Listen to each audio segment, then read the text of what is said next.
மனித நேயருக்கு விழா இதுதான் பொருத்தமான விழா. இந்த விழாவை தலைமையேற்று நடத்தி கொண்டிருக்கக்கூடிய வெள்ளிவாக்கம் மேற்கு பகுதி கழக செயலாளர் என்னுடைய அருமை நண்பர் கூபி ஜெயின் அவர்களே, கிட்டத்தட்ட சட்டமன்ற மற்றும் நாடாளுமன்ற எலெக்ஷனுக்கு பிரச்சாரத்திற்கு செல்லும் பொழுது சில பேர் மட்டும் கடுமையான உழைப்பை நம்மால் பார்க்க முடியும். அந்த வகையில் அண்ணாநகர் மற்றும் வெள்ளிவாக்கம் தொகுதிகளில் பிரச்சாரத்திற்கு வந்த பொழுது எனக்கு நண்பரானார். அந்த உழைப்பு அலாதியானது. ஆகவே தான் நம்முடைய அமைச்சருடைய மனதிலே நீங்கா இடம்பெற்றிருக்கக்கூடிய அண்ணன் ஜெயின் அவர்களை முன்னிலை வைக்கக்கூடிய இந்து சமய அறநிலையத்துறை மற்றும் சென்னை பெருநகர வளர்ச்சி குழுமம் மட்டுமல்லாது கிழக்கு மாவட்ட செயலாளர் எங்களுடைய அருமை அண்ணன் அமைச்சர் அவர்களே, புகழரங்கத்தை துவக்கி வைத்து உரையாற்றி அமர்ந்திருக்கக்கூடிய அரசு தலைமை கொறடா அண்ணன் ராமச்சந்திரன் அவர்களே, இங்கே நானும் ஒரு படம் எடுத்திருக்கிறேன் என்று அண்ணன் சொன்னார். நான் எந்த இயக்குநரிடமும் உதவியாளராக இல்லை. ஆகவே நான் நிச்சயமாக ஏகலைவன் போன்று கற்றுக்கொண்டவன் தான். அந்த குரு இருவர் இங்கே அமர்ந்திருக்கிறார்கள். இயக்குனர் அண்ணன் பாக்யராஜ் அவர்களே, இயக்குனர் அண்ணன் கரு பழனியப்பன் அவர்களே, மற்றும் இங்கே அமர்ந்திருக்கக்கூடிய கழக தோழர்களே மற்றும் கழகத்தினுடைய நிர்வாகிகளே மற்றும் தலைவருடைய இதயத்தில் நீங்கா இடம்பெற்றிருக்கக்கூடிய கழக தோழர்களே,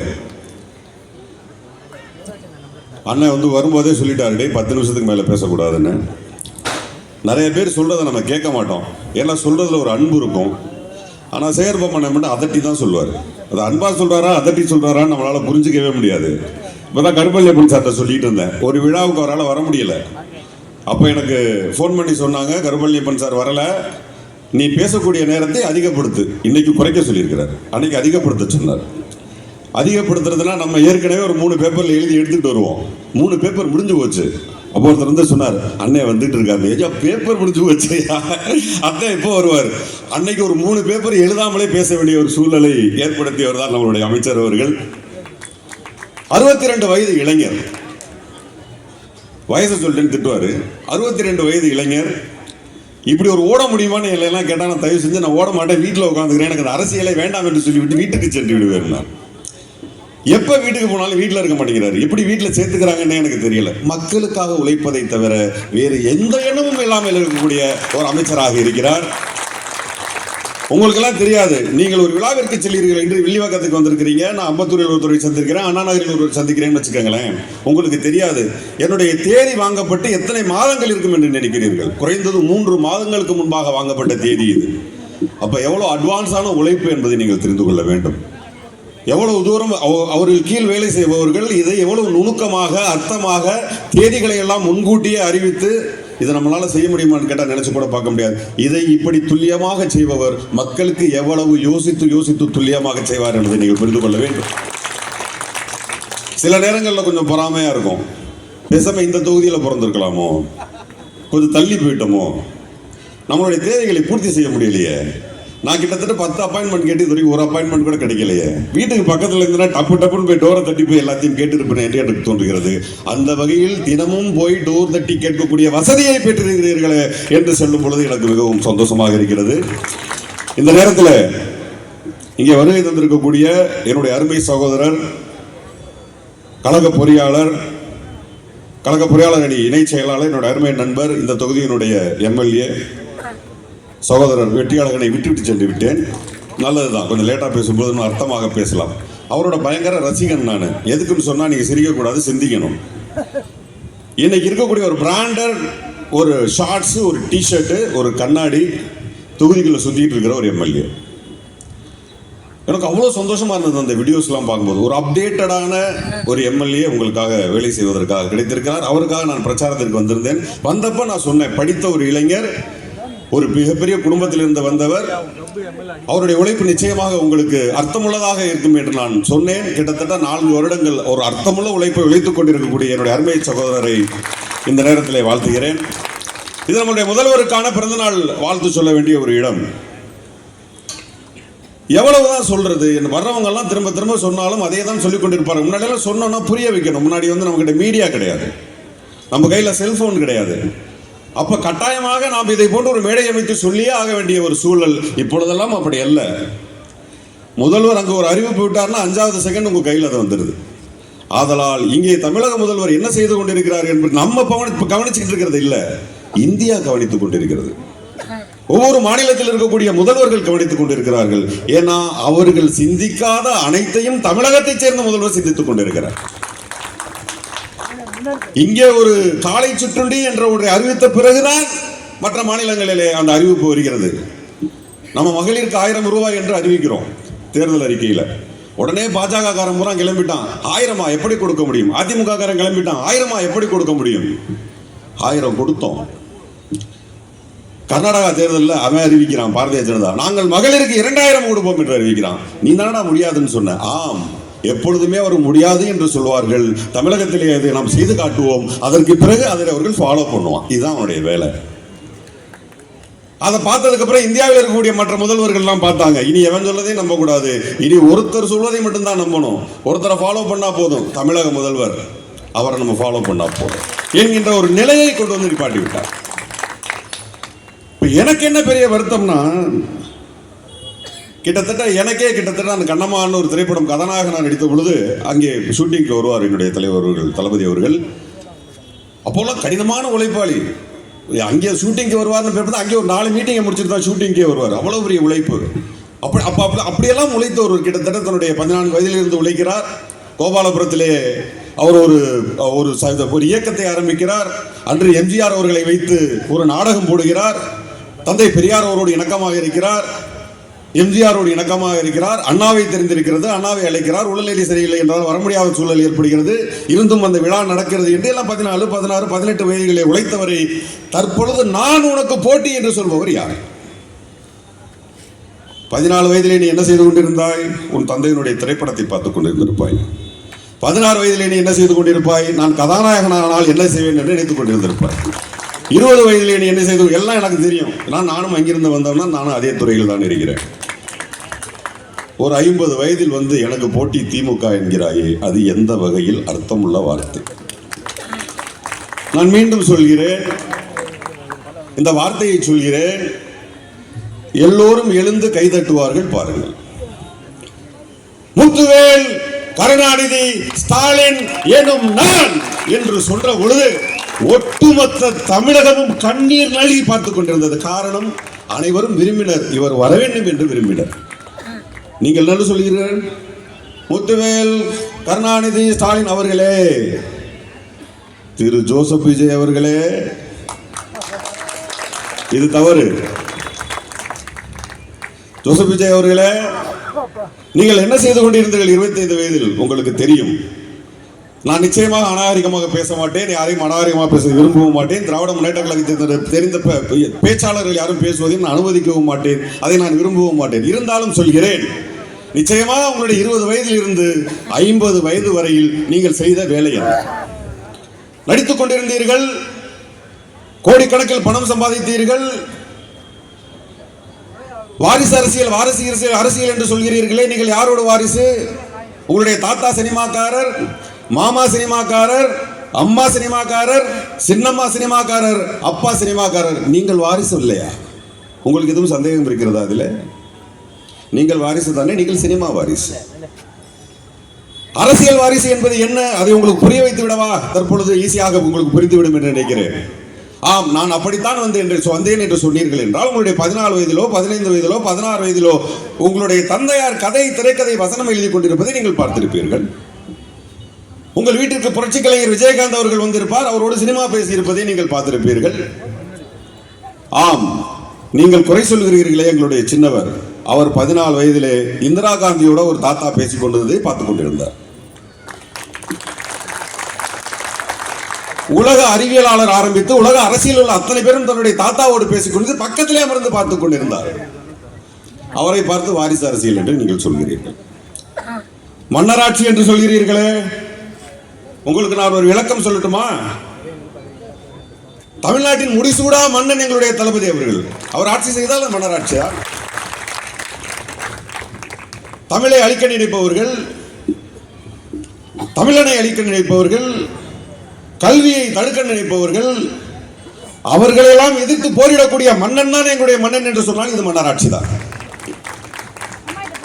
ஆம், மீண்டும் சொல்கிறோம், இங்கே நடக்கிறது, தமிழகத்தில் நடப்பது மன்னராட்சி தான், மன்னராட்சி தான் என்று நான் அழைத்து சொல்கிறேன். ஜோசப் விஜய் அவர்களே, புரிந்துதான் பேசுகிறீர்களா? பெண்கள் பாதுகாப்பை பற்றி பேசுகிறீர்களே, எந்த பெண்ணிற்காக எங்கே நீங்கள் போராட்டம் செய்தீர்கள்? எந்த பெண்ணிற்காக நீங்க போராட்டம் பண்ணீங்க? மக்களுடைய போராட்டத்தில் இதுவரைக்கும் எந்த போராட்டத்தில் நீங்கள் கலந்திருக்கிறீர்கள்? சினிமாவிற்கான போராட்டங்கள் நிறைய உள்ளன, இன்னும் போராட வேண்டி உள்ளது. எதற்காக போராடினீர்கள்? கேரளத்தில் பெண்களுக்காக இழைக்கப்பட்ட அநீதிக்கு அங்கே ஒரு அமைப்பு உருவாக்கப்பட்டிருக்கிறது, அந்த நடிகர் சங்கத்தால். நீங்கள் நடிகர் தானே, வாருங்களேன், வந்து அமர்ந்த ஒரு அமைப்பை உருவாக்குங்களேன். என்ன அதுக்கடையில் மக்களை பார்க்க வந்துட்டீங்க? தமிழக மக்கள் உயமாளிகளாக தெரிகிறார்கள் என்று நான் நினைக்கிறேன். அவருக்கு சினிமா பார்ப்பது வேறு, ஐயா உங்களுக்கு வரக்கூடிய கூட்டம் என்பது வேறு. இங்கே இருக்கக்கூடிய அத்தனை பேரும் விஜய் ரசிகர்கள் தான், நான் உட்பட. அது சினிமா. உங்களை நாங்கள் ரசிப்போம், கைதட்டுவோம், முதலாளாக வருவோம், டிக்கெட்டிற்காக சண்டை போடுவோம். ஐயா நீங்கள் மிகச்சிறந்த நடிகர், ஏன் பாராட்டக்கூடாதா என்ன? நான் பாராட்டுகிறேன். ஒரு திராவிட முன்னேற்ற கழக மேடையிலே நான் உங்களை பாராட்டுகிறேன். ஐயா நீங்கள் மிகப்பெரிய நடிகர், ஆனால் ஜீரோ பொலிட்டீஷியன். அதை நீங்கள் புரிந்து கொள்ள வேண்டும். You are a zero politician. யார் உங்களுடைய செயலாளர்? எங்கிருந்து எடுத்தீர்கள்? திராவிட முன்னேற்ற கழகத்தினுடைய செயலாளர் யார் தெரியுமா? பொருளாளர் யார் தெரியுமா? அவர்கள் அரசியல் அனுபவம் என்ன என்று தெரியுமா? இவ்வளவு சொல்கிறீர்களே, உங்க செயலாளருடைய பேர் என்ன? அதையே கிண்டல் பண்றாங்களே எல்லாரும். நீங்கள் லஞ்ச லாவணியத்தை பற்றி பேசுகிறீர்களே, மாவட்ட செயலாளருக்கு 15 லட்சம் கேட்பதாக வீடியோ வந்துகிட்டு இருக்குதா? என்ன லஞ்சத்தை ஒழிக்க போறீங்க? ஏன் நீங்கள் அதிமுகவை பற்றி பேசவே இல்லை? ஒரு கணக்கில் இருக்கிறீங்களா?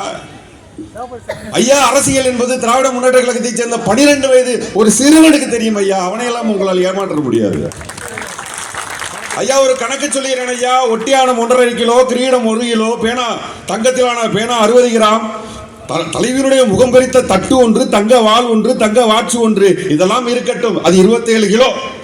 1526 ஏக்கர் நிலங்களை கர்நாடக அரசு தமிழக அரசு ஒப்படைத்திருக்கிறது. அது லஞ்ச லாவணியத்தில் வந்தது இல்லையா? ஐயா நீங்க எங்கே பேசினீர்கள்? இதை பற்றி யாரிடம் பேசினீர்கள்? அப்ப கூட்டணி வச்சுக்கலாம்னு கிளம்பிட்டீங்களா? ஐயா அதனாலேயே நீங்க தோத்து போயிருவீங்க. உங்களுடைய எல்லா கணிப்பும் பொய்யாகி போகும் ஐயா. பார்த்துக் கொள்ளுங்கள். கட்சியை கட்டமைப்பை பற்றி இளைஞர்களை பற்றி பேசுகிறீர்களே, இங்க நிக்கிறவன் பூரா இளைஞ ஐயா. அங்க யார் நிக்கிறா? ஐயா உங்க மூஞ்சியை பார்க்க வருவானுங்க ஐயா. நீங்கள் நடிகர் ஜோசப் விஜய் அவர்களே, நீங்கள் நடிகராக இருக்கும் பொழுது இந்த கூட்டம் கூடும். உங்களை எம்ஜிஆர் என்று ஒப்பிட்டுக் கொள்ளாதீர்கள். அதற்கு எடுத்துக்காட்டை நானே பேசி இருக்கிறேன். அண்ணன் சிரஞ்சீவி அவர்களுக்கு நிகழ்ந்த அதே கொடுமை உங்களுக்கு நடக்கும். 296 தொகுதிகளிலே வெறும் 18 தொகுதிகளை வென்ற அண்ணன் சிரஞ்சீவி அவர்கள் முதல் நாள் அடுத்த நாள் என்ன அமைச்சரவை அமைக்கலாம் என்று பேசிக் கொண்டிருந்தவர் 18 தொகுதி என்றதை அவரால் நம்பவே முடியவில்லை. மக்கள் உஷார். ஜோசப் விஜய் அவர்களே, உங்களை நடிகர்களாகத்தான் பார்ப்பார்கள், அரசியல்வாதியாக பார்க்க மாட்டார்கள். உங்களுடைய வார்த்தைகளை உதிர்க்கும் பொழுது கொஞ்சம் பார்த்து உதிருங்கள். நான் தான் சொன்னேன். ஏன் உங்க ஜோசப் விஜய் அவர்கள், உங்களுடைய கட்சியின் தலைவர் அவர்கள் மறைமுகமாக பேசுகிறாரே, எங்கள் தலைவரை பெயரை சொல்ல மாட்டாரா என்று சொல்லும் பொழுது அவருடைய கொள்கை பரப்பு துணை செயலாளர் சொன்னார், அண்ணன் போஸ் வெங்கட் அவர்களே, எங்கள் தலைவர் சொல்லிவிட்டார், உங்களுடைய தலைவர் பெயரை பார்த்தீர்களா? சொல்லிட்டாரா? டே நெருப்புல கால வச்சுட்டாரா? சூறாவளிக்குள்ள தலையை விட்டாரா? நாங்கள் காத்துனீங்களே, அதுதான் இன்னைக்கு மிகப்பெரிய மீம்ஸ். நீங்கள் சரியாக பேசியதாக சொல்ல அத்தனை இன்னைக்கு காமெடியா? புரிந்து கொள்ளுங்கள். அரசியலுக்கு அடிப்படை தேவை. போஸ் வெங்கட் நீயும் நடிகர் தானே? நான் 14 வயதில் அரசியல் வந்தேன். ஏன் உறுப்பினர் கார்டை இப்போ கூட காட்டுறேன். என்னுடைய தந்தை திராவிட முன்னேற்ற கழகத்தை சேர்ந்தவர், ஜவுளி கடை ஜெயராமன் என்று சொல்ல எங்கள் பகுதியிலே மிக பிரபலமானவர். சும்மா வரல, ஒரு பாரம்பரியமாக வந்து கொண்டிருக்கிறோம். ஆம், நானும் வாரிசு அரசியல் தான் செய்கிறேன். என்ன நினைத்துக் கொண்டு பேசிக் கொண்டிருக்கிறார் திரு ஜோசப் விஜய் என்று எனக்கு தெரியவில்லை.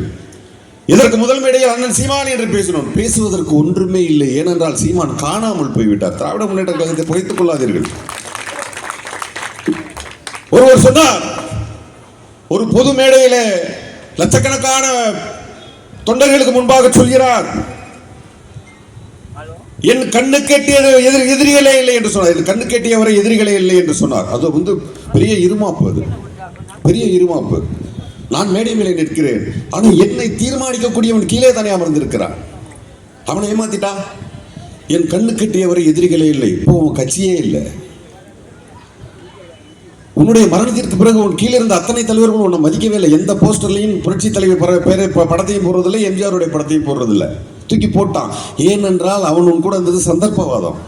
அவன் பொறுப்பிற்காக இருந்தான், பணம் சம்பாதிப்பதற்காக இருந்தானே தவிர அவன் உங்களிடம் உண்மையாக இல்லை. அது திராவிட முன்னேற்ற கழகத்தில் எந்த காலத்திலும் கிடையாது. இங்கே இருக்கக்கூடிய ஒவ்வொரு தொண்டனும் திராவிட முன்னேற்ற கழகம் என்று சொன்னால் இரவு 12 மணிக்கு எழுப்பினாலும் அதே உணர்வோடு எழுவான். நீங்க இருக்கிறதே கொஞ்சம் பேரு, அதே இப்ப 3 அணியா உடையுது.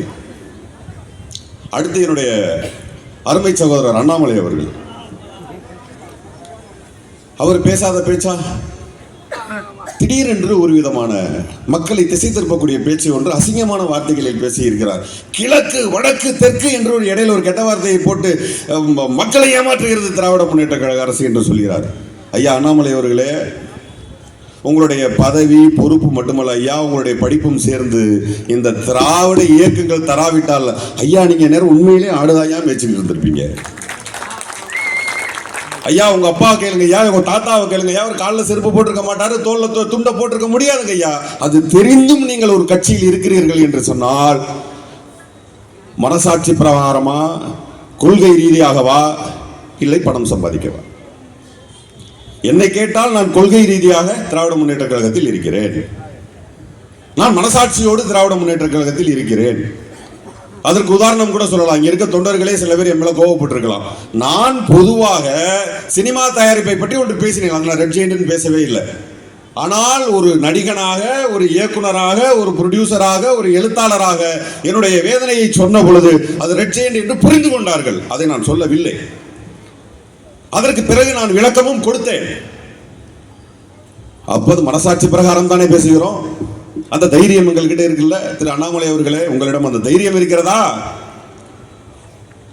திராவிடம் தராததையா நீங்கள் பெற்றிருக்கிறீர்கள்?